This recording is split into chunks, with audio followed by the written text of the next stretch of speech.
یا ایہا الناس قد جاءکم برہان من ربکم وانزلنا الیکم نورا مبینا۔ صدق اللہ مولانا العظیم وصدق رسولہ النبی الکریم الامین۔ ان اللہ وملائکتہ یصلون علی النبی یا ایہا الذین آمنوا صلوا علیہ وسلموا تسلیما۔ الصلاة والسلام علیک یا سیدی یا رسول اللہ وعلی آلک واصحابک یا سیدی یا حبیب اللہ۔ الصلاة والسلام علیک یا نبی اللہ وعلی آلک واصحابک یا سیدی یا رحمت للعالمین۔ اللہ رب العزت کا ہم سب پر یہ احسان ہے کہ جس نے آقا علیہ الصلوۃ والسلام تاجدار ختم نبوت اور اپنے حبیب صلی اللہ علیہ وآلہ وسلم کو دنیا میں مبعوث فرمایا اور ہم سب کو اپنے حبیب کا امتی بنایا، اور ہم سب کو یہ توفیق دی کہ ہم اس کے حبیب کی آمد کا تذکرہ کریں اور اس کے حبیب کے جلووں کا، اس کی سیرت کا، اس کے معجزات کا ذکر کریں، اور نہ صرف ذکر کریں بلکہ اس ذکر کے ذریعے سے اپنے ایمان کو بھی روشن کرتے چلے جائیں۔ اور جس نے یہ توفیق دی کہ آج ہم سب اس مسجد میں حاضر ہوئے نماز جمعہ کی ادائیگی کے لیے، اللہ رب العزت اس حاضری کو اپنی بارگاہ میں شرف قبولیت عطا فرمائے۔ آج کا موضوع حضور علیہ الصلوۃ والسلام کی آمد کا جو مہینہ ہے اس کا استقبال کرنا ہے، تو اس کے لیے کیا تقاضے ہونے چاہیے وہ بیان کیے جائیں گے، اور خصوصی طور پر جو اللہ رب العزت نے میلاد کی خوشی منانے کا ذکر جو قرآن میں کیا ہے اس کو ذکر کیا جائے گا کہ بعض لوگ میلاد آتے ہی فتوے لگانا شروع کر دیتے ہیں کہ یہ جائز نہیں ہے، اور اپنی طرف سے کوشش یہ کرتے ہیں جو لوگ آقا علیہ الصلوۃ والسلام کے عشق اور محبت میں خوشیاں منا رہے ہیں وہ اس خوشی سے پیچھے ہٹ جائیں، یہ کام چھوڑ دیں، اور وسوسے ڈالنا شروع کر دیتے ہیں کہ اتنا خرچہ کر رہے ہو، اس کا کوئی اجر نہیں ملے گا، کوئی ثواب نہیں ملے گا۔ آج ہم نے دیکھنا ہے جو ہم خرچہ کرتے ہیں میلاد پر، اور جو اپنا وقت خرچ کرتے ہیں، اپنا مال خرچ کرتے ہیں میلاد کی خوشی میں، کیا اللہ تعالیٰ اس کا اجر بھی دیتا ہے؟ یہ ہم حدیث مبارکہ کی روشنی سے دیکھیں گے۔ اگر اجر ملتا ہے تو پھر شک میں نہیں رہنا کہ ہم نے میلاد کی خوشی منانی ہے کہ نہیں منانی، پھر ہر گھر میں چراغاں ہونا چاہیے۔ جب اجر کا یقین ہو تو پھر عمل کرنے میں شک نہیں ہونا چاہیے، کیوں؟ اجر کا یقین ہے کہ اللہ نے ہر صورت میں دینا۔ تو اس نبی کی آمد ہے جو اللہ کا حبیب ہے، جو تاجدار ختم نبوت ہے۔ اللہ تعالیٰ نے انبیاء علیہم الصلوۃ والسلام کو دنیا میں مبعوث فرمایا، آدم علیہ الصلوۃ والسلام سے لے کر عیسیٰ علیہ الصلوۃ والسلام تک نبی کی تخلیق ہوئی، ولادت ہوئی، دنیا میں آئے، لیکن جیسے آقا علیہ الصلوۃ والسلام دنیا میں آئے ہیں ویسا دنیا میں کوئی نہیں آیا۔ یعنی جیسی ولادت آقا علیہ الصلوۃ والسلام کی ہوئی ہے اس طرح شان والی ولادت اور کسی کی نہیں ہوئی۔ آقا علیہ الصلوۃ والسلام کا دنیا میں تشریف لانا یہ بھی بے مثال ہے، آقا علیہ الصلوۃ والسلام کا بچپن مبارک بھی بے مثال ہے، جوانی مبارک بھی بے مثال ہے، اور آقا علیہ الصلوۃ والسلام کا معراج پر جانا یہ بھی بے مثال ہے۔ اور اس دنیا سے ظاہری پردہ فرمانا وصال فرمانا یہ بھی بے مثال ہے۔ تو کسی نے کیا خوب لکھا تھا کہ بزم کونین سجانے کے لیے آپ آئے، بزم کونین سجانے کے لیے آپ آئے، شمع توحید جلانے کے لیے آپ آئے۔ ایک پیغام جو ہر دل میں اجالا کر دے، ایک پیغام جو ہر دل میں اجالا کر دے، ساری دنیا کو سنانے کے لیے آپ آئے، ساری دنیا کو سنانے کے لیے آپ آئے۔ ایک مدت سے بھٹکتے ہوئے انسانوں کو، ایک مدت سے بھٹکتے ہوئے انسانوں کو دور تک راہ دکھانے کے لیے آپ آئے، دور تک راہ دکھانے کے لیے آپ آئے۔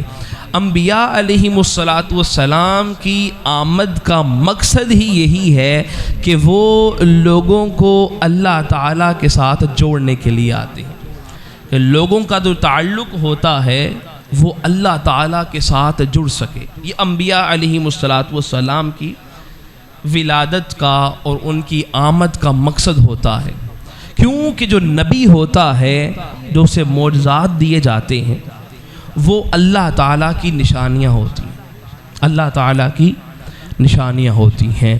لیکن ہر نبی کو کوئی نہ کوئی معجزہ دیا، کسی کو ایک، کسی کو دو، کسی کو تین، کسی کو چار۔ لیکن آقا علیہ السلام کی جب باری آئی تو آقا علیہ السلام کو اللہ تعالیٰ نے سراپا معجزہ بنا کر بھیجا۔ تو جیسے میں نے عرض کیا، جو معجزہ ہوتا ہے وہ خدا کی دلیل بھی ہوتا ہے، خدا کی نشانی بھی ہوتا ہے۔ میں مثال یہ دوں گا آپ کو کہ حضرت موسیٰ علیہ السلام کے پاس جو معجزہ تھا وہ عصا کا معجزہ تھا۔ معجزہ اس لیے دیا جاتا ہے کہ جب نبی پیغام لے کر، دعوت لے کر لوگوں کے پاس جب جائے تو لوگ مطالبہ کریں کہ اگر آپ واقعی اللہ کے نبی ہیں تو آپ ہمیں کوئی معجزہ دکھائیں، ہمیں کوئی اللہ کی نشانی دکھائیں۔ تو انبیاء علیہم السلام جو اللہ تعالیٰ نے معجزہ دیا ہوتا وہ لوگوں کے سامنے پیش کر دیتے۔ اب جو ایمان لے کر آنے والے تھے وہ ایمان لے کر آ جاتے، لیکن جب حضور علیہ السلام کی باری آئی تو اللہ تعالیٰ نے دیکھا کہ میں نے اپنے نبیوں کو کسی کو ایک، کسی کو دو معجزہ دیا ہے، تو اب حبیب تجھے جو معجزہ دوں گا وہ ایسا ہوگا جو پہلوں کے پاس نہیں تھا۔ وہ معجزہ کیا ہے؟ جب لوگوں نے کہا کہ خدا کے ہونے کی دلیل کیا ہے، جس خدا کی طرف آپ دعوت دے رہے ہیں اس خدا کے ہونے کی دلیل کیا ہے؟ آپ نے فرمایا فَقَدْ لَبِثْتُ فِيكُمْ عُمُرًا مِّن قَبْلِهِ أَفَلَا تَعْقِلُونَ۔ لوگوں، میں نے تمہارے درمیان 40 سال گزارے ہیں۔ کتنے سال؟ 40 سال گزارے ہیں۔ اگر میرے اندر کسی قسم کا عیب دیکھو تو خدا کو ماننا چھوڑ دے۔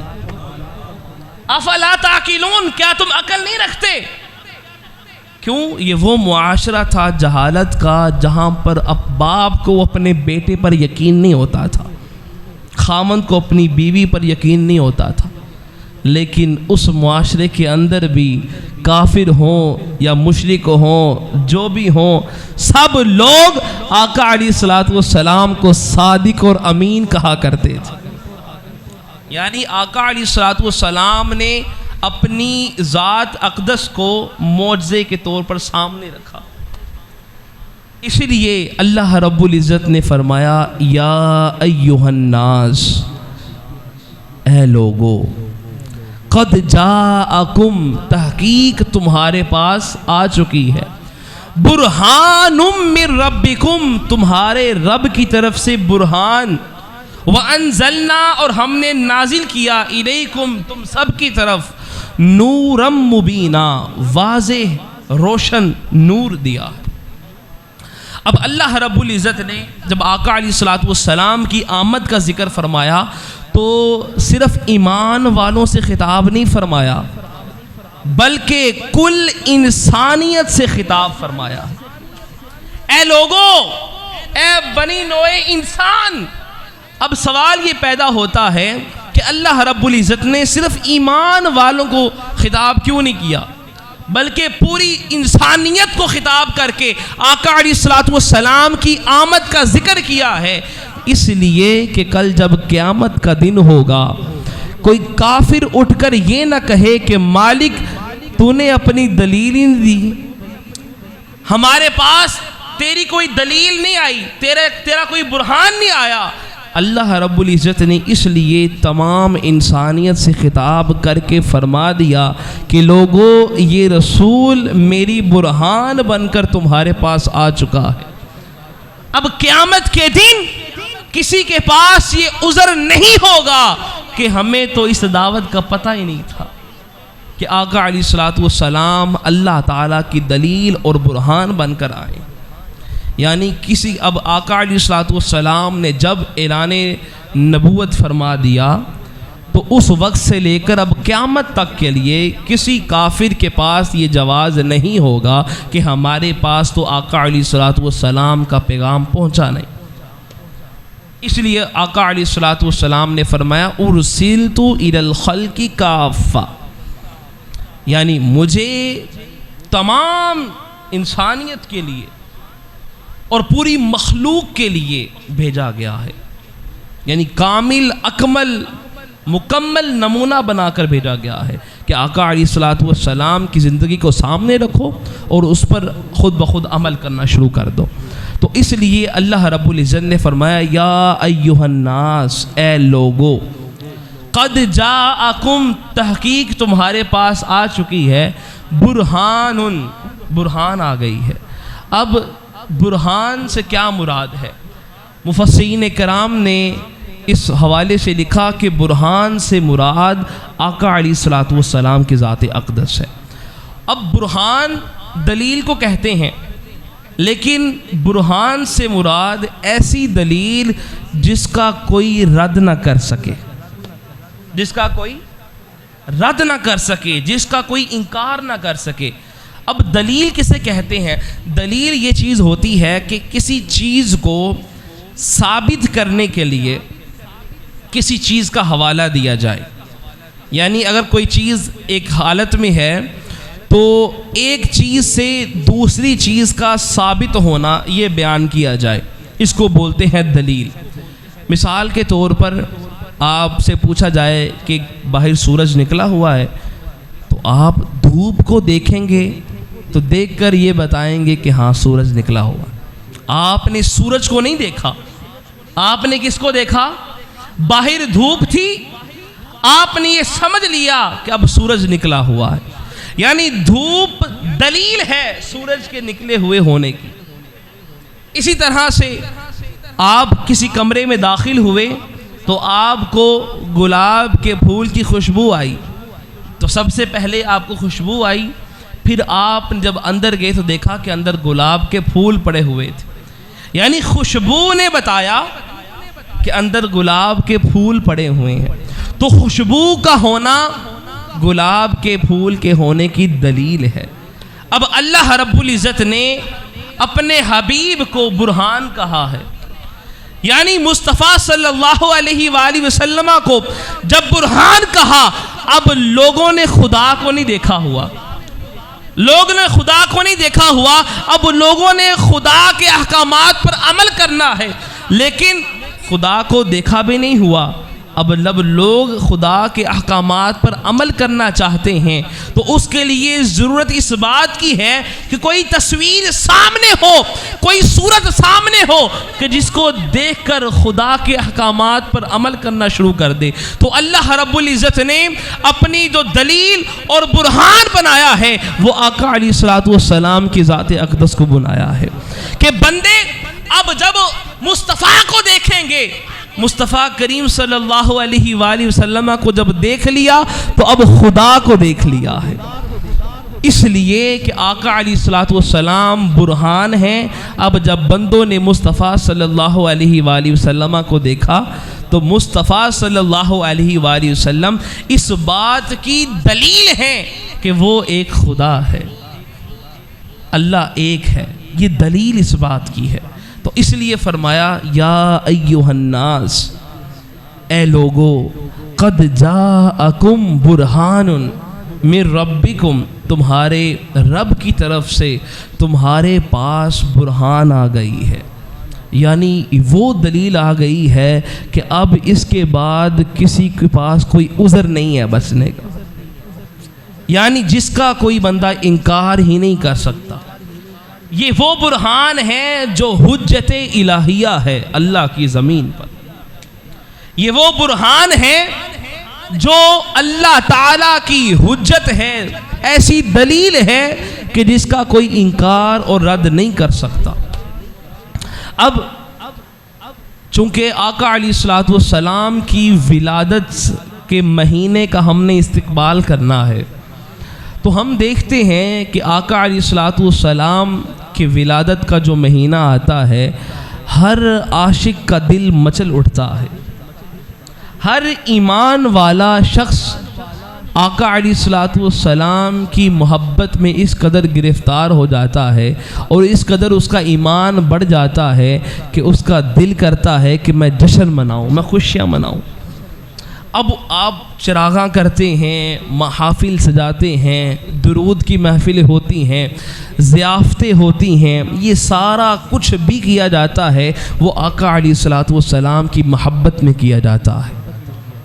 یہ آقا علیہ الصلوۃ والسلام کے ساتھ ہمارا ایک تعلق ہے، اور یہ جب خوشی ہوتی ہے تو پھر اس میں یہ نہیں دیکھا جاتا کہ ہم نے کتنا کرنا ہے، بس اس میں ایک جذبہ ہوتا ہے کہ ایک عشق ہوتا ہے جو آقا علیہ الصلوۃ والسلام کی ولادت کی خوشی ہم سے کرواتا ہے۔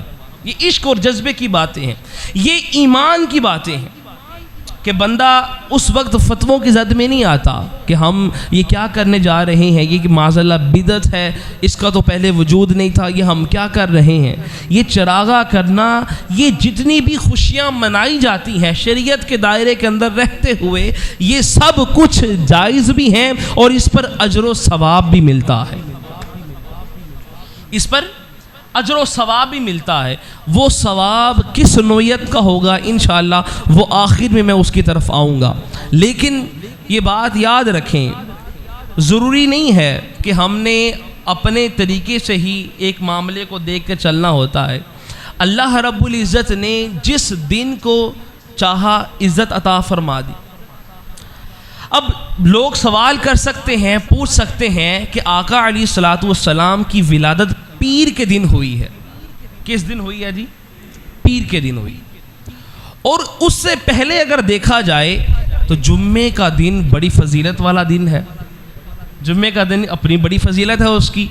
اچھا، اس سے اگر ہم اوپر دیکھیں تو ہمیں رمضان مبارک میں اندر پورا مہینہ بڑا بابرکت ملتا ہے، اور اس کے اندر 27ویں کی رات وہ بڑی فضیلت والی ہے، شب قدر جسے کہتے ہیں، بڑی فضیلت والی ہے۔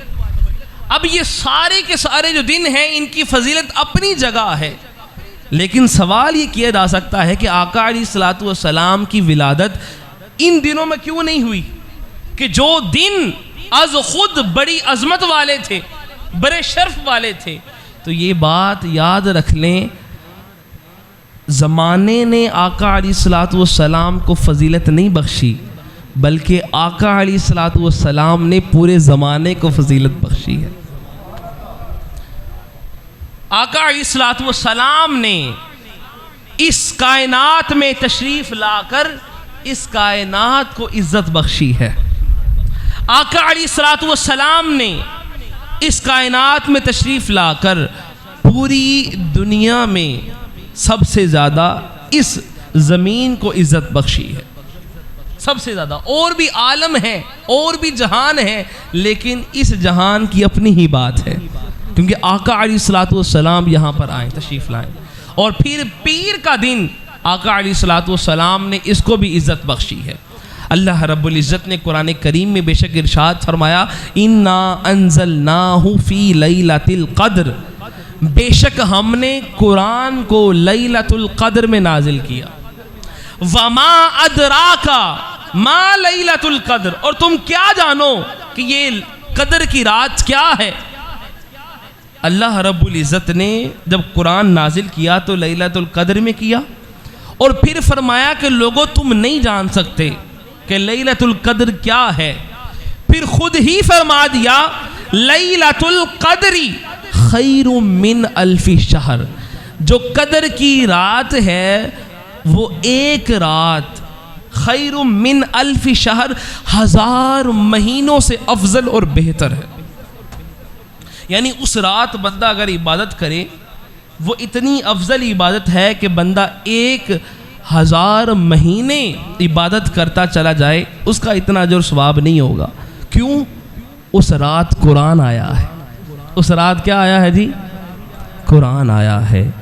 قربان جائیں، قرآن جس رات آئے اس رات کی اتنی عظمت کہ وہ 1000 مہینوں سے بہتر ہو جائے، تو جس رات صاحب قرآن آئے، وہ جو شب میلاد ہوگی، اور اس رات اللہ کا حبیب آئے، صاحب قرآن آئے، وہ رات کتنی عظیم اور فضیلت والی ہوگی، وہ رات کتنے 1000 مہینوں سے بہتر ہوگی۔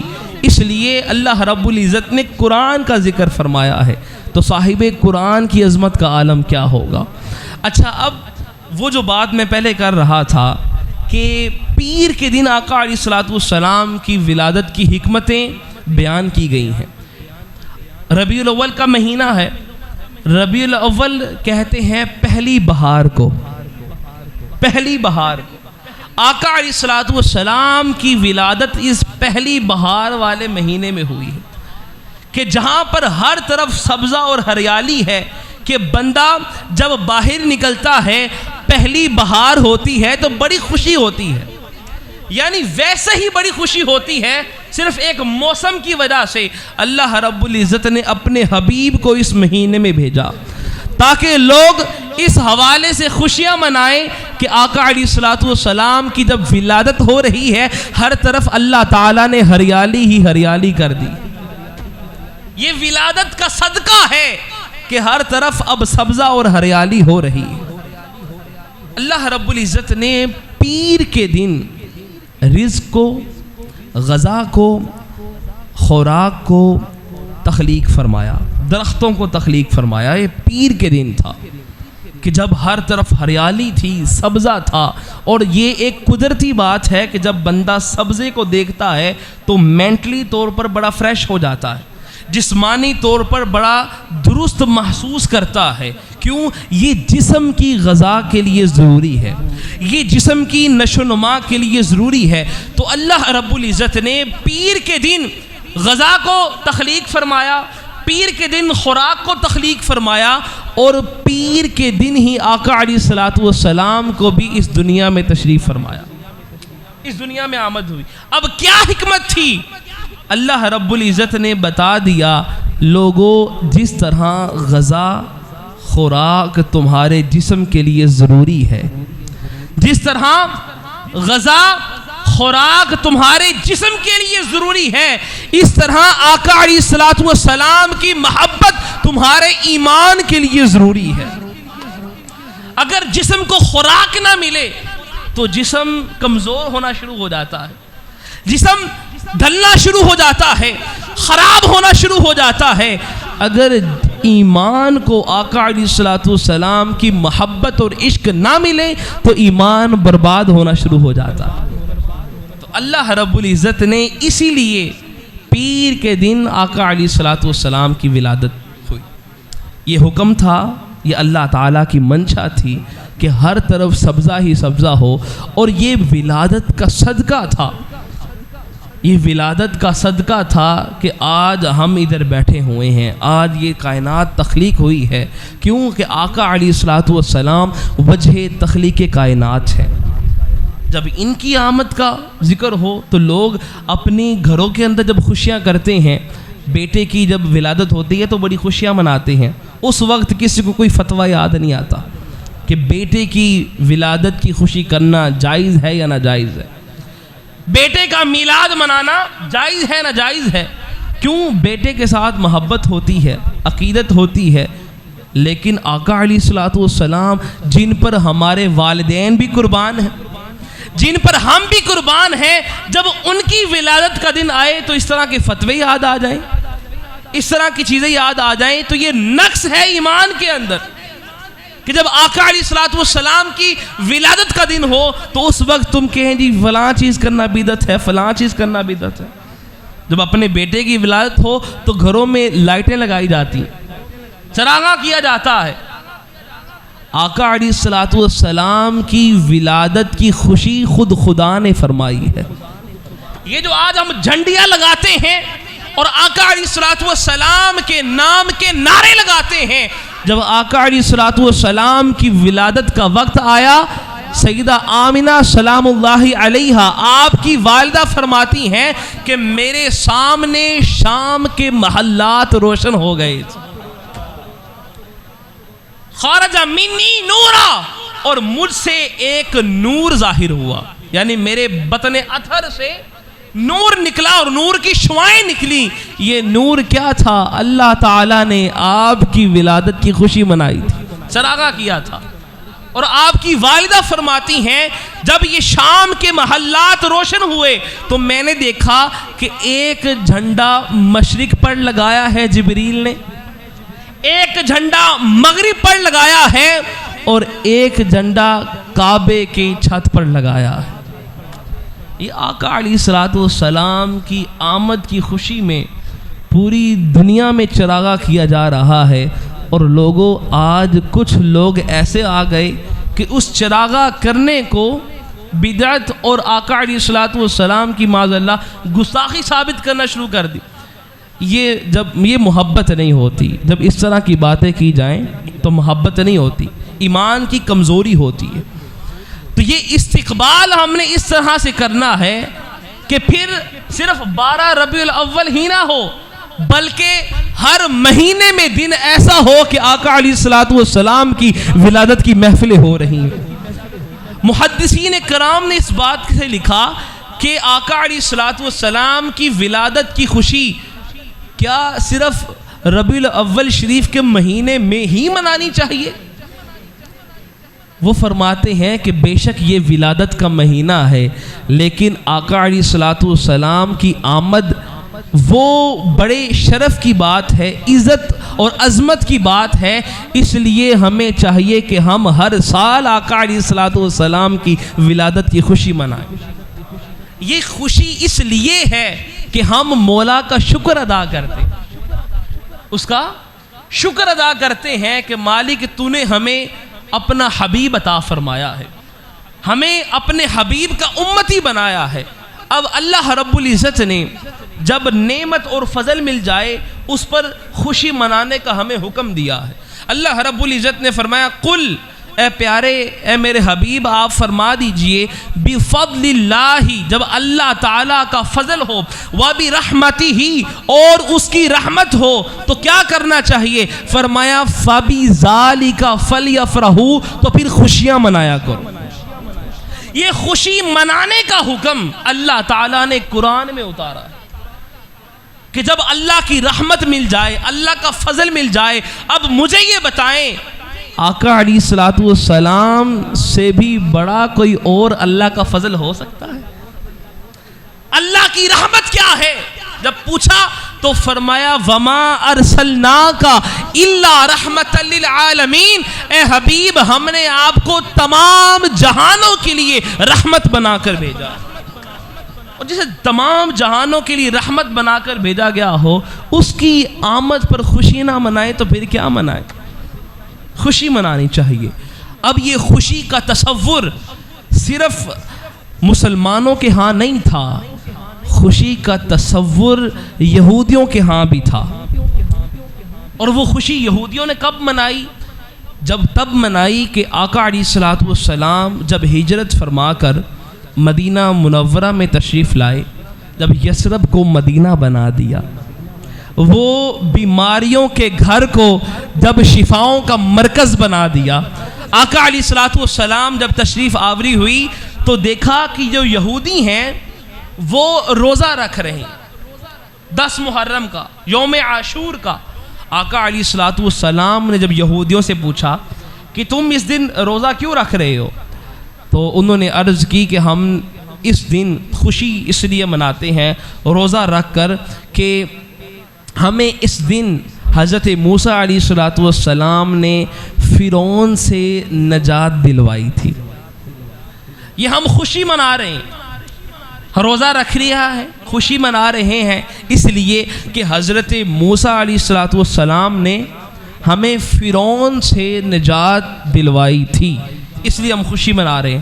آقا علیہ الصلوۃ والسلام نے فرمایا تو پھر ہم تم سے زیادہ حق رکھتے ہیں کہ ہم یہ خوشی منائیں، ہم تم سے زیادہ حق رکھتے ہیں۔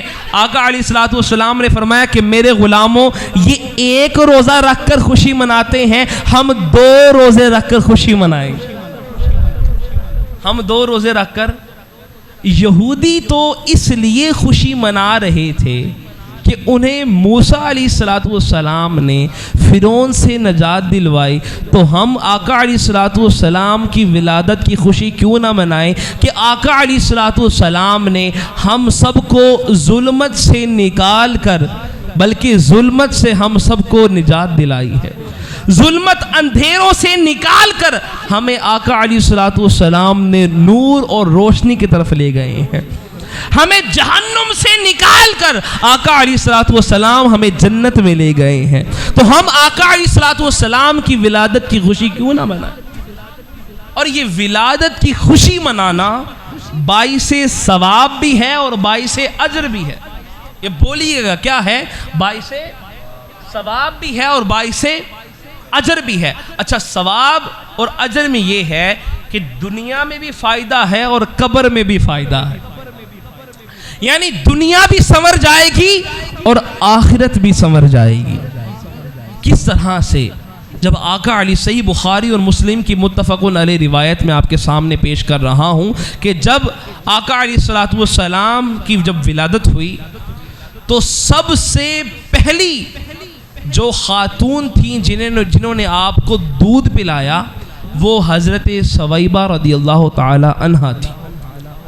یہ ابو لہب کی لونڈی تھیں، کنیز تھیں، اور اس نے آقا علیہ الصلوۃ والسلام کی ولادت کی خوشی کی خبر جو ہے یہ ابو لہب کو دی تھی، اور بھاگتی ہوئی آئی تھی اور کہا تھا کہ مبارک ہو تمہارے بھائی عبداللہ کے گھر بیٹا ہوا ہے، مبارک دینے کے لیے آئی۔ اب جیسے ہی اس کنیز نے ابو لہب کو خوشخبری سنائی کہ تمہارے بھائی کے گھر بیٹا ہوا ہے، اس نے اپنی انگلی کا اشارہ کیا اور کہا کہ آج سے تو آزاد ہے، انتی حرہ الان، آج سے تو آزاد ہے، میرے پرا دے کر پتر ہویا ہے، تو میں نے خوشی دی خبر دیتی، آج سے آزاد۔ اب اسے نہیں پتا تھا کہ یہ تو نبیوں کا امام آیا ہے، اسے نہیں پتا تھا یہ تاجدار ختم نبوت کی ولادت ہوئی ہے، اسے نہیں پتا تھا کہ اس کے بعد کوئی نبی نہیں آئے گا۔ اس نے کہا کہ میرے بھائی کا بیٹا ہے، اس نے مجھے خوشی کی خبر دی ہے، تو میں یہ کہتا ہوں کہ آج سے تو آزاد ہے۔ وہ آزاد ہوگی۔ اللہ نے دیکھا ہے کافر، لیکن بس اس کو نہیں پتا کہ نبی کی ولادت ہوئی ہے۔ اس نے کہا کہ ایک لڑکے کی بیٹے کی ولادت ہوئی ہے تو اس کو آزاد کر دیا، یعنی خوشی منائی۔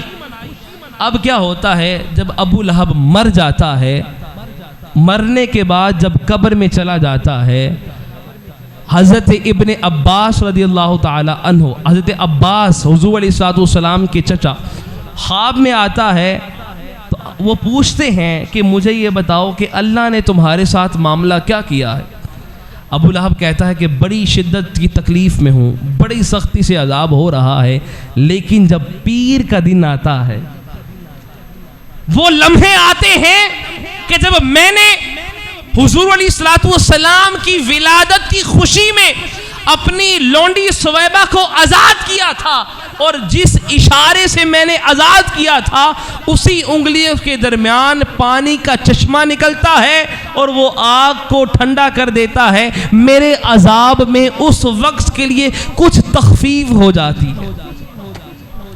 اب ابو لہب کون ہے؟ ابو لہب وہ ہے کہ اللہ نے اس کی مذمت پہ قرآن کی پوری سورت نازل کی ہے۔ تبت یدا ابی لہب وتب ما اغنا عنہ مالہ وما کسب سیصلی نارا ذات لہب وامرأتہ حمالۃ الحطب فی جیدہا حبل من مسد، کہ ابو لہب تیرے دونوں ہاتھ ٹوٹ جائیں کہ تو آقا علیہ السلام میرے حبیب کی طرف اشارہ کر کے گستاخی کرتا ہے۔ جب پوری سورت نازل کی اس کے باوجود میلاد منانے کی خوشی میں اللہ تعالیٰ اس کے عذاب میں تخفیف کر رہا ہے۔ اب شارحین نے اور محدثین کرام نے لکھا وہ کافر ہو کر خوشی منائے، اگر وہ کافر ہو کر خوشی منائے اور وہ نہیں جانتا کہ وہ نبی تھے، بس وہ لڑکے کی ولادت پر، بھتیجے کی ولادت پر خوشی منا رہا تھا، اس لیے اللہ تعالیٰ نے اس کے عذاب میں اس دن کے لیے کچھ تخفیف کر دی تھی۔ تو پھر سوچئے گا جس کی ساری زندگی ایمان کی حالت میں گزری ہو اور وہ ساری زندگی آقا علیہ السلام کی ولادت کی خوشی مناتا رہا ہو، تو پھر سوچئے گا قبر میں آقا علیہ السلام کی ولادت کی خوشی منانے کا صدقہ اللہ تعالیٰ اس کے ساتھ کیا اچھا کام کرے گا، اللہ تعالیٰ اس کو کیا مقام اور مرتبے عطا فرمائے گا۔ تو یہ شعر حافظ شمس الدین دمشقی رحمت اللہ تعالی علیہ آپ نے لکھے، آپ فرماتے ہیں اذا کان هذا کافر جاء ذمه وتبت يداه في الجحيم مخلدا اذا اتى انه في يوم الاثنين دائما يخفف عنه للسرور باحمد فما الظن بالعبد الذي طول عمره باحمد مسرورا ومات موحدا۔ آپ فرماتے ہیں وہ تھا کافر جس کی ذمت میں اللہ نے پوری سورت نازل کی تھی، لیکن جب اس نے ولادت کی خوشی منائی تو اب جب بھی پیر کا دن آتا ہے خوشی منانے کے صدقے سے اس کے عذاب میں تخفیف کر دی جاتی ہے۔ تو پھر سوچئے گا جو ایمان والا ہو، اور ایسا ایمان والا جو حضور کا غلام ہو اور ساری زندگی خوشی مناتا رہا ہو اور توحید پر اس کا خاتمہ ہوا ہو، تو سوچئے گا اللہ تعالیٰ اس کو کیا مقام عطا فرمائے گا۔ تو یہ مقام بھی ان کو ملتا ہے جو محبت کے ساتھ اس دنیا فانی سے کوچ کرتے ہیں، جس کے دل میں آقا علیہ السلام کی مودت اور محبت ہوگی، تو پھر آقا علیہ السلام سے محبت کرنے کا صدقہ اللہ تعالیٰ اس کی قبر کو روشن فرما دے گا۔ تو استقبال جب کرنا ہے ماہ ربیع الاول کا تو فتووں کی زد میں نہیں آنا، بلکہ آقا علیہ السلام کی محبت کی زد میں آنا۔ وہ پھر بڑے بڑے لوگ اٹھ کھڑے ہوتے ہیں، کبھی کسی چیز پر فتویٰ، کبھی کسی چیز پر فتویٰ، لیکن جو کام شریعت کے دائرے میں رہ کر کیا جائے وہ جائز ہے۔ اور اس حوالے سے محدثین کرام نے اپنی شروحات میں لکھا ہے، اور اسی حدیث کے تحت لے کر آئے ہیں یہ بات کو کہ کافر کو اللہ تعالیٰ یہ اجر دے رہا ہے تو تم خوشیاں مناؤ کہ تم تو ایمان والے ہو۔ آقا علیہ السلام کی غلامی کا پٹا گلے میں پہنا ہوا ہے، اور جب غلامی کا پٹا پہن لیا تو پھر دماغ کے اندر اس طرح کے اشکالات نہیں آنے چاہیے کہ یہ کرنا چاہیے یا نہیں کرنا چاہیے۔ بس دیکھو کہ حبیب کی آمد ہو رہی ہے، اس وقت سب کچھ قربان کرنے کے لیے تیار ہو جاؤ۔ آقا علیہ السلام کی محبت کی خاطر، آقا علیہ السلام کے عشق کی خاطر، کیوں کہ عشق سرکار کی ایک شمع جلالو دل میں بعد مرنے کے قبر میں بھی اجالا ہوگا۔ تو یہ وہ عشق ہے جو دنیا بھی سنوار دیتا ہے، آخرت بھی سنوار دیتا ہے۔